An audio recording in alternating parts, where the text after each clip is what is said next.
Good morning යාළුවනේ. මැණික් පාලම් පාඨමාලාවේ දෙවෙනි කොටස ඔයාලව සාදරයෙන් පිළිගන්නවා. අද අපි කතා කරන්න බලාපොරොත්තු වෙන්නේ ලෝකයේ වැඩිම ඉල්මක් තියෙන ශ්‍රී ලංකාවේ නිල් මැණික් ගැනයි. විශේෂයෙන්ම ගත්තොත් මේ නිල් මැණික් වර්ග ප්‍රධාන වර්ණ කොටස් දෙකකින් සමන්විත වෙනවා. පළවෙනි එක තමයි මේ අපි ඩිස්ප්ලේ එකේ පෙන්ලා තියෙන කෝන්ෆ්ලවර් බ්ලූ සෆායර් කියන එක.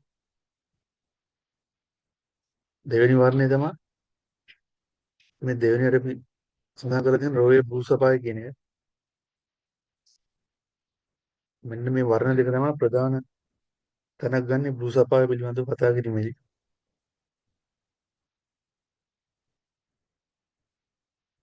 විශේෂයෙන්ම මෙහි වර්ණ දෙකක් ගැන අපි ඉගෙන ගන්නකොට පළමුවෙන්ම කතා කරන්නේ මේ කෝන්ෆ්ලවර් බ්ලූ කියන එක ගැන. මේක නිකන් හරියට නිල් මානෙල් මලක වර්ණය වගේ. මදක් ලාප ඇති වෙනවා. ඉතාමත් දීප්තිමත් නිල් වර්ණයකින් සමන්විත වෙනවා.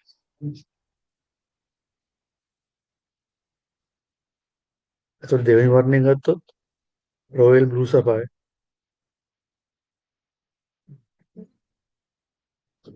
මේක මදක් තද නිල් වර්ණයක් වෙනවා. නමුත් එහි තියෙන රාජකීය පෙනුම හින්දා ලෝකයේ ඉහළ මිලක් ලැබෙන්නේ මෙන්න මේ වර්ණයට. මේ රොයල් බ්ලූ කියන වර්ණයේ තියෙන මැණික් වලට තමයි ලෝකයේ ඉහළම මිලක් ලැබෙන්නේ.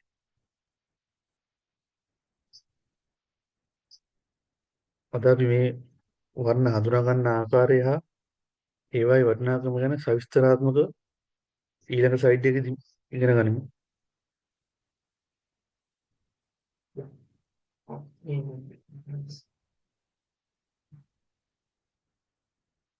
අපි මේ වර්ණ හඳුනා ගන්නකොට ප්‍රධාන වශයෙන් ස්වභාවික ලක්ෂණ කිහිපයක් මත තමයි මේක හඳුනාගන්නේ.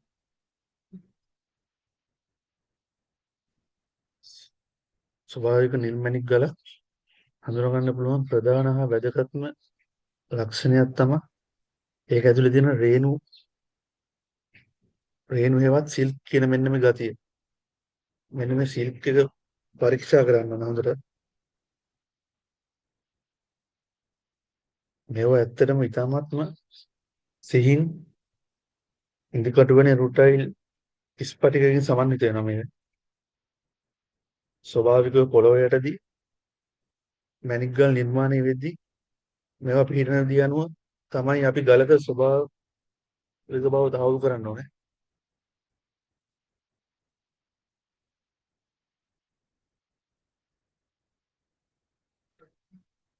අපි 10x ලූප් එකක් හරි අන්විශ්‍යකින් හරියට පරීක්ෂා පාවිච්චි කරලා මේ ස්ටෝන් එක ඇතුලේ තියෙන මේ ස්වභාවික ඉරි පරීක්ෂා කරන්නේ කොහොමද? ඒ හරහා ව්‍යාජ මැණික් හඳුනගන්නේ කොහොමද? ඒ වගේම ඔරිජිනල් මැණික් හඳුනගන්නේ කොහොමද කියලා අපි ඊළඟ ස්ලයිඩ් එකේදී බලමු.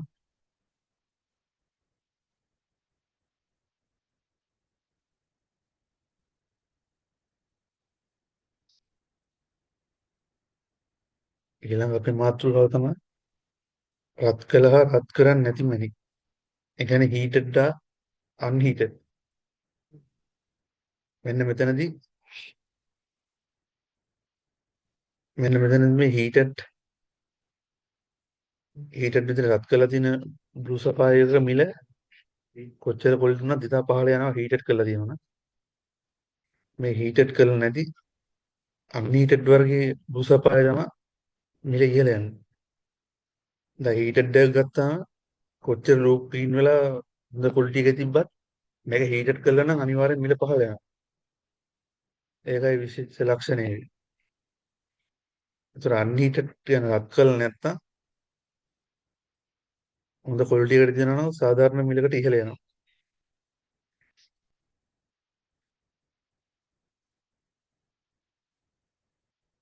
බලමු මැණික් වෙළඳ පොලේ වටිනාකම තීරණය වෙන ප්‍රධාන සාධකයක් තමයි මේ heated හා unheated කියන්නේ. ඒ කියන්නේ රත් කිරීම හා රත් කරන්නේ නැතිව.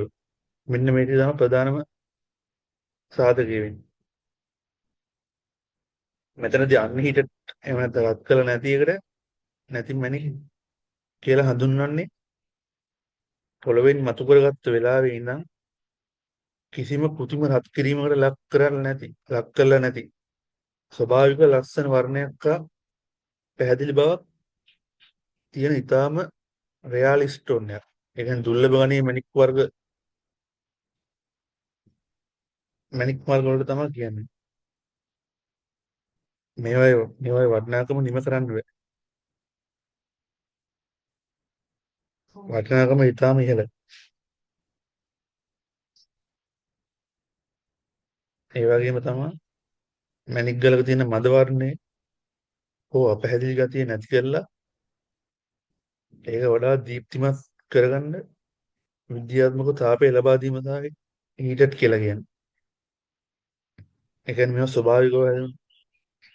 ස්වභාවිකව ඇති වෙන ඒවා මේ විදිහට හීට් කරපුවම මේකේ මිල අඩු වෙනවා.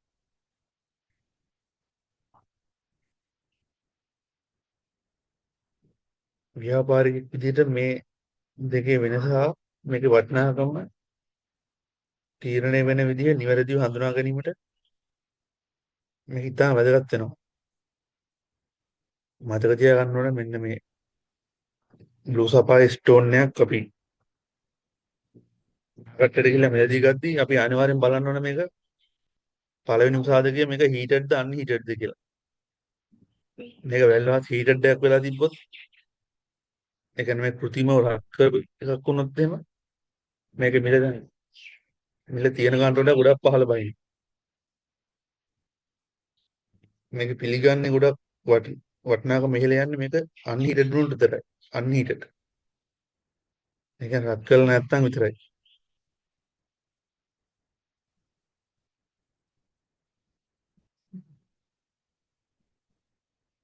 අනිවාර්යෙන් ජෙම් එකක් පරීක්ෂා කිරීමේදී ගන්න කලින් අර ජෙම්ස් ටූල් වලින් බලන්න මෙන්න මේ විදිහට තමයි මේක හීටඩ් එකක්ද අන්හීටඩ් එකක්ද.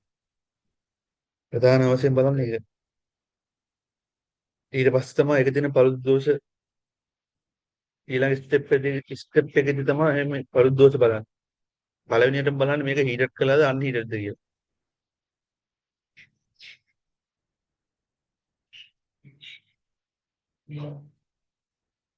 හරි අපි ඊළඟ පාඩමට. ඊළඟ එක තමයි මේක හීටඩ් එකක්ද අන්හීටඩ් එකක්ද කියලා චෙක් කරලා මේක ඊට පස්සේ ගන්න පියවර තමයි මේ මැණික් කැපුම් ක්‍රම. ඒ කියන්නේ මේක විවිධාකාරයේ කට් වලට කපනවා. විවිධ කැපුම් ක්‍රම වලට අනුව කපනවා. එක්සැම්පල් එකක් ගත්තොත් මේක ඕවල් කට් එකක් කියලා කියනවා. ඕවල් කට් එකක් විදිහට ගන්නවා. ඒතර කුෂන් කට් කියලා තියෙනවා. කුෂන් කට් එකක් විදිහට ගන්නවා. ඒ විදිහට එක එක කට් වලට මේ ජෙම්ස් කපනවා. මේක නිවැරදි මැණික් ගලක නියම වටිනාකම හා ඒක දීප්තිය තීරණය කරන්න ප්‍රධානම සාධකය තමයි මේ අපි කතා කරන කට් එක. කියන්නේ කැපුම. ශ්‍රී ලංකාවේ නිල් මැණික් සඳහා බහුල භාවිත කරනවා මෙන්න මේ කුෂන් කට් එක. මෙන්න මේකේ කුෂන් කට් එක තමයි වැඩිම යූස් කරන්නේ. අනිත් එක තමයි මෙන්න මේ අපි කතා කරපු ඕවල් කට් එක. කුෂන් කට් එකයි ඕවල් කට් එකයි මේ කට් දෙක තමයි ගොඩක්ම ජෙම්ස් වර්ග කපන්නේ.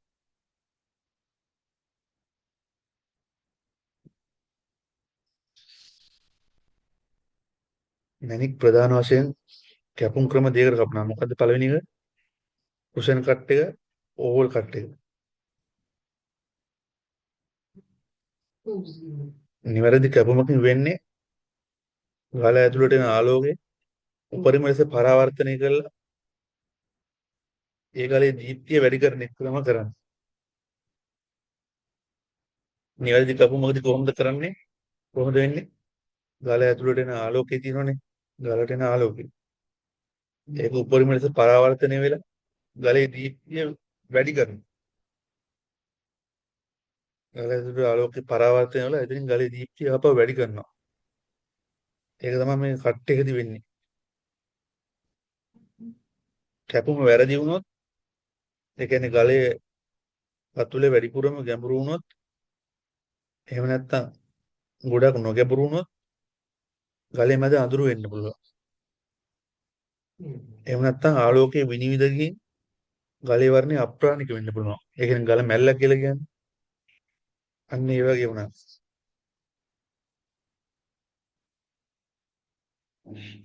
මෙන්න මේ ටික තමයි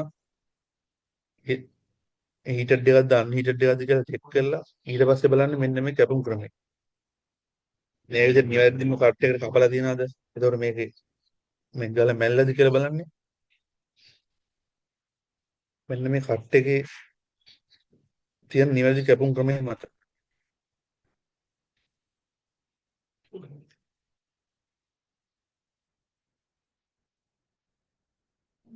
කැපුම් බැරි වෙලා හරි කප් එක වැරදි වුණොත් ගලේ පතුල වැඩිපුර ගැඹුරු වුණොත් හෝ එහෙම නැත්නම් ගොඩක් නොගැඹුරු වුණොත් ගලේ මැද අඳුර වෙන්න පුළුවන්.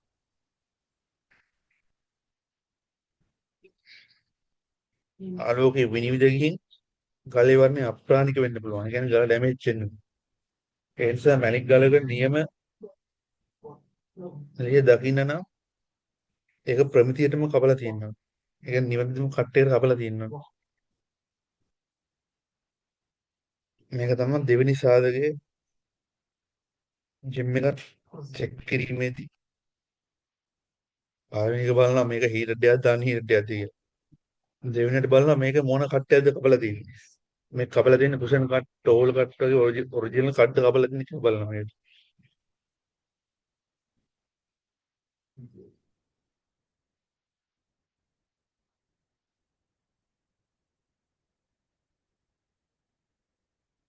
එතකොට මේ ජෙම් එකක් හීටර්ද අන්හීටර්ද කියලා චෙක් කරනෝනේ.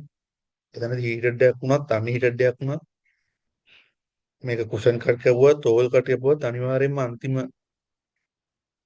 අන්තිම ඩිසිෂන් එක තමයි මේ ජෙම් එකට අපි සර්ටිෆිකේට් එකක් දාගන්න. සාතිකය. මේක දාන්නේ ශ්‍රී ලංකා ජෙම් ඔතොරිටි එක. එහෙම නැත්නම් විවිධාකාරයේ ප්‍රයිවට් ලැබ් රිපෝට් තියෙනවා. ඔය වගේ ලැබ් රිපෝට් එකක් දාගන්න.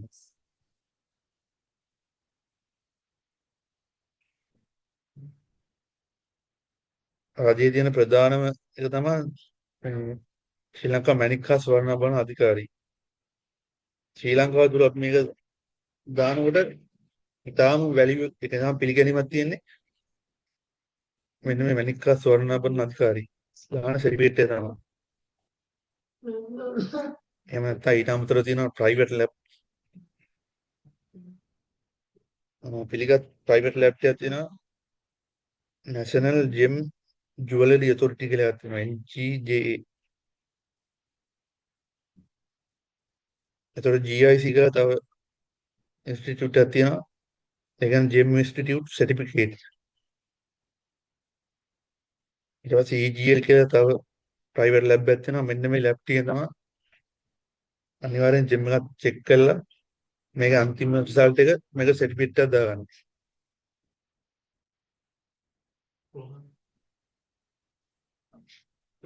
අවසාන වශයෙන් කිව්වොත් මේක වැදගත් දේ තමයි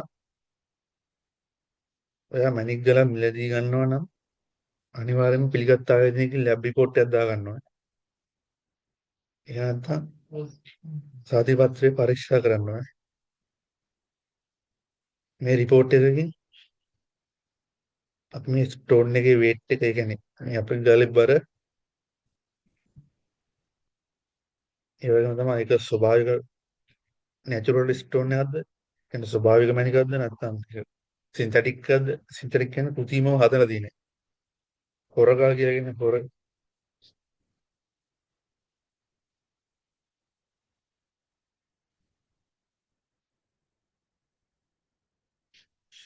ඒ වගේම තමයි ඒකට මොන වගේ ට්‍රීට්මන්ට්ද කරලා තියෙන්නේ කියලා බලන්න. ඒක විද්‍යාත්මකව තහවුරු කරගන්න ඕනේ මේ ජෙම් ලැබ් එකේ දාලා.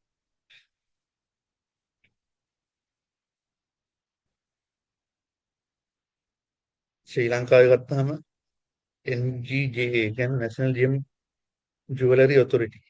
අනික ස්වර්ණාභරණ අධිකාරී.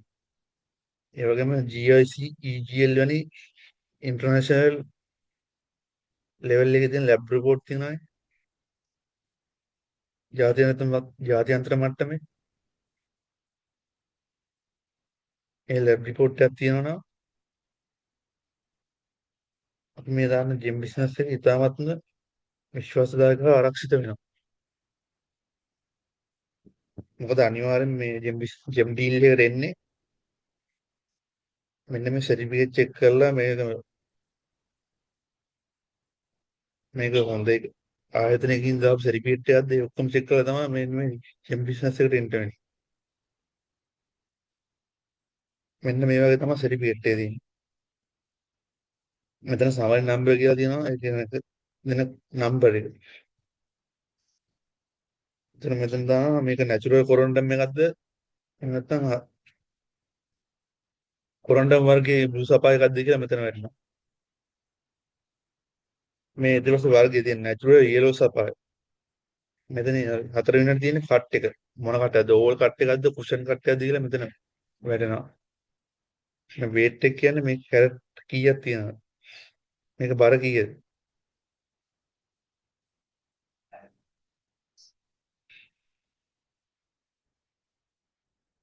දැන් අපි සාමාන්‍ය වේට් එක ගත්තාම කිලෝග්‍රෑම් මෙහෙමනේ.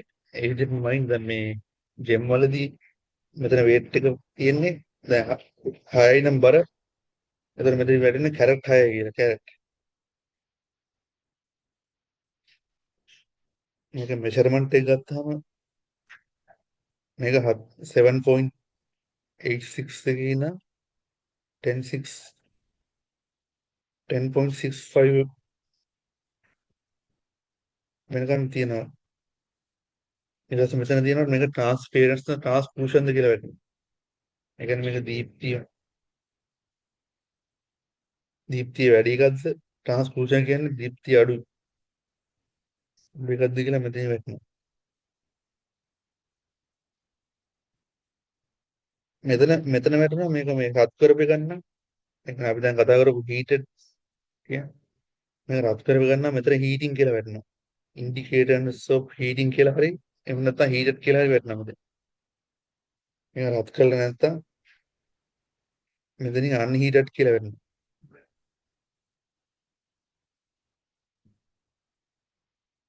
මෙන්න මේ විදිහට සෙලිබ්‍රේට් එකක් තමයි දාන්නේ.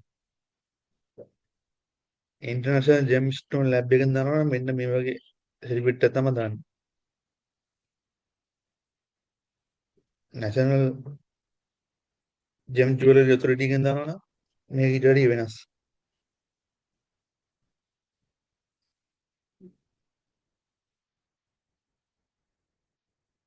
මේ ඉන්ටර්නැෂනල් ජෙම් ස්ටෝන් ලැබ් එකෙන් දානවා නම් මේක නිකන් අර අපේ ඩෙන්ටිටි වගේ ඒ වගේ කාඩ් එකකට වැටෙන්නේ.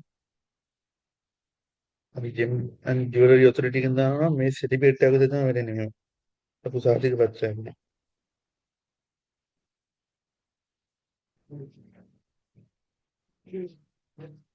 අද අපි කතා කරා ශ්‍රී ලංකාවේ තියෙන ප්‍රධාන නිල් මණික් වර්ණ දෙක.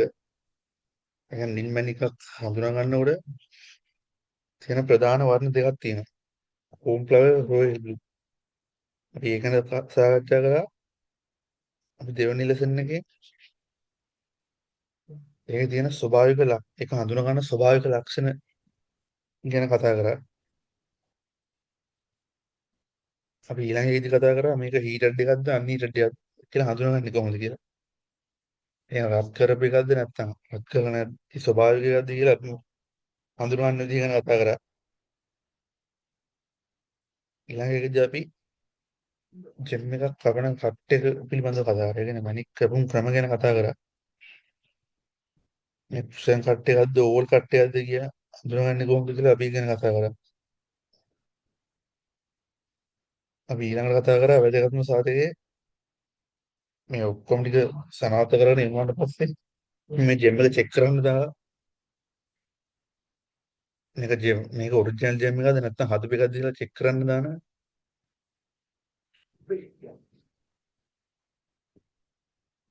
මැනික් සාධක පත්‍ර ගැන කතා කරා.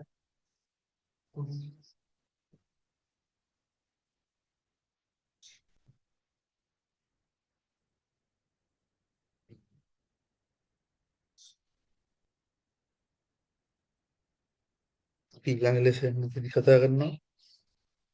ඊළඟට ලංකාවේ දෙවෙනි ඉල්ලුමක් තියෙන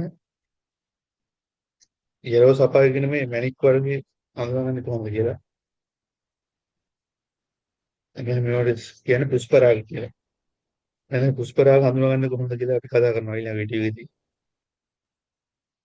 එහෙනම් රැඳිලා ඉන්න මගේ YouTube channel එකත් එක්ක